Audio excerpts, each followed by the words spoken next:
안녕하세요. 제주도 이주 컨설팅 전문 가운부동산 가운건설 대표 최재헌입니다. 오늘의 주제는요, 제주도에서 전원주택지를 매입하시기 전에 꼭 확인해야 할 것들 제2편 농약을 피해라입니다. 저는 지금도 길을 걷다가 잠시 차를 길가에다 두고 제주도 밭담을 바라보는 것을 정말 좋아합니다. 아늑히 보이는 돌담밭의 끝에는요, 구름도 보이고 노을도 보이고 바다도 잘 보여서요, 언제나 아름다운 풍경입니다.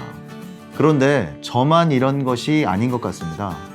많은 분들도 제주도의 밭과 과수원을 매우 좋아하십니다.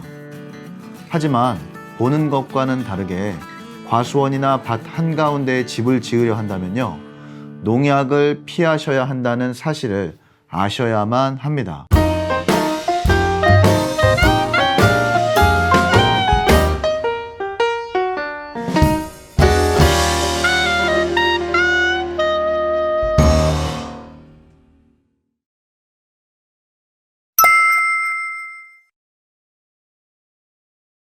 첫 번째입니다. 대농단지가 있는 평야지대는 피해라입니다.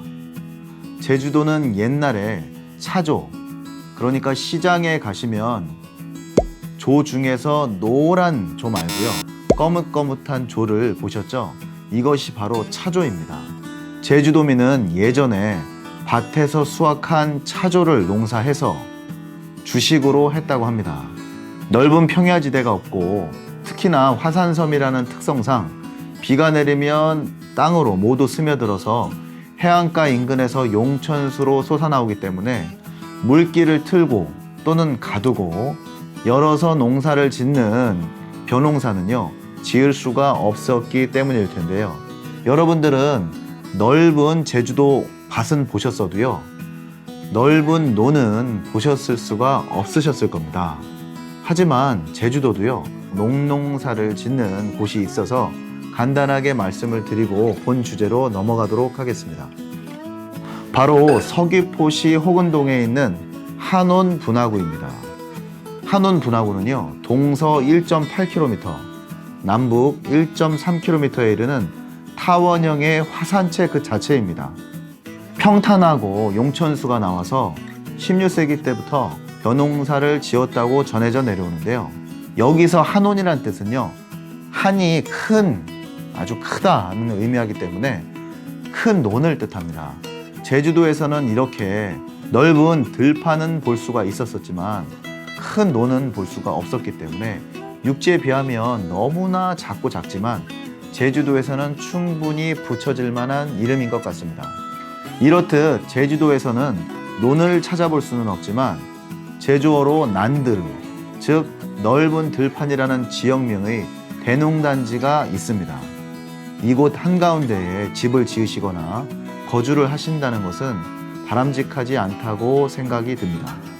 농번기가 되면 사방에서 밤낮으로 불어오는 바람에 날리는 농약에 아이들 방문이라도 자주 여실 수가 있으시겠습니까? 내 집의 뒤와 옆에 집이고 앞 정도만 밭을 바라보고 있다면 별 상관없는 이야기입니다. 제가 말씀드리는 것은 넓은 밭 한가운데에 가격이 저렴하다는 이유를 잘 모르시고 평당 30-40만 원 정도의 매입을 하셔서 행복하게 사시겠다고 집을 짓는 분들이 생각보다 많으시기 때문에 드리는 말씀입니다. 방송을 들으시는 구독자 여러분들은 제발 좀 싸다고 이런 곳에 집을 짓지는 말으셨으면 하는 것이 제 바람입니다. 제가 있는 두모리의 리조트에 가까운 고산리 지역이 있습니다. 해당 토지를 매입하셨던 토지 매수자분들은 이 점은 고려하시지 못하셨던 것 같습니다. 지금도 고산리 토지의 매매 의뢰가 들어오면요, 손님들을 모시고 가면 농약 때문에 이 땅은 아니다 라는 말씀을 가끔 듣습니다 라고 전달하기가 조금은 죄송할 때가 있습니다. 두 번째입니다. 계절풍에 의한 바람의 방향을 고려해라 입니다. 제주도는 예로부터 삼다도라고 했습니다. 삼다도라는 말에서 그 많은 것들 중에 하나가 바람이라는 사실을 여러분들은 간과하는 경우가 많으신 것 같습니다. 제주에 입도한 사람들끼리는 이런 말을 자주 합니다.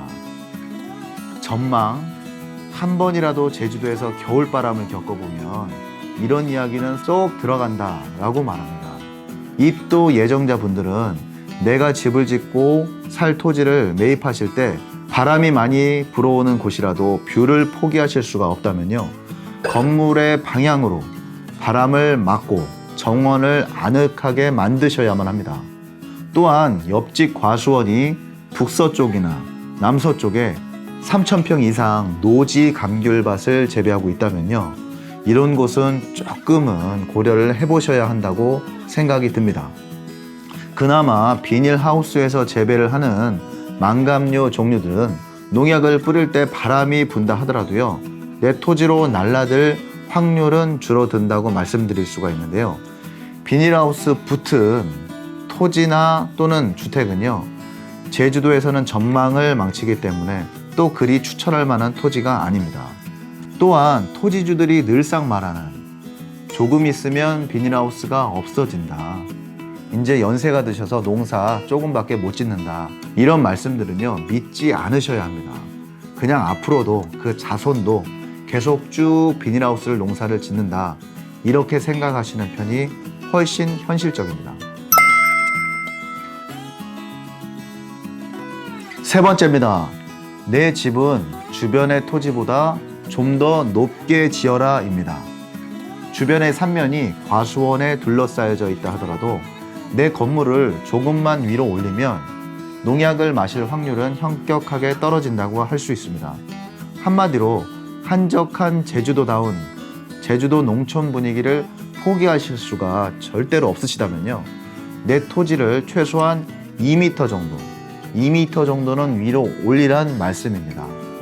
시야도 훨씬 탁 트이게 되지만요, 대부분 과수원이나 밭에 농약을 뿌릴 때에는 바람이 비교적 없는 날에 작업을 하므로 2층 높이 정도까지 날아서 내 집에, 내 방에 흘러 들어올 확률은 현격하게 떨어지기 때문인데요. 따라서 주변의 밭들보다 올라가 있지는 못해도 오히려 꺼져 있는 토지를 매입하실 때에는 차후에 토지를 매립하는 비용까지 감안을 하셔서 매수 가격을 정하셔야 된다고 사료됩니다. 제가 무조건 농약이 불어온다고 해서 마을 내의 토지나 마을 인근의 토지를 매입하시라는 것은 절대로 아닙니다. 토지를 매입하시기 전에 꼭 한 번쯤은 농약으로 인한 피해도 따져보시란 말씀입니다. 그리고 토지가 꺼졌다면 토지를 매입한 후에 토지 개간을 한다면 얼마만큼의 견적이 나오는지도 미리 알아보시란 말씀입니다.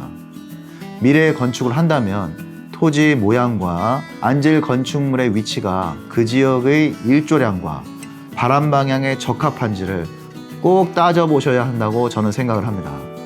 오늘도 긴 시간 시청해 주셔서 대단히 감사합니다. 다음 시간에도 입도 예정자분들을 위해서 좀 더 유익한 방송을 하도록 노력하겠습니다. 감사합니다.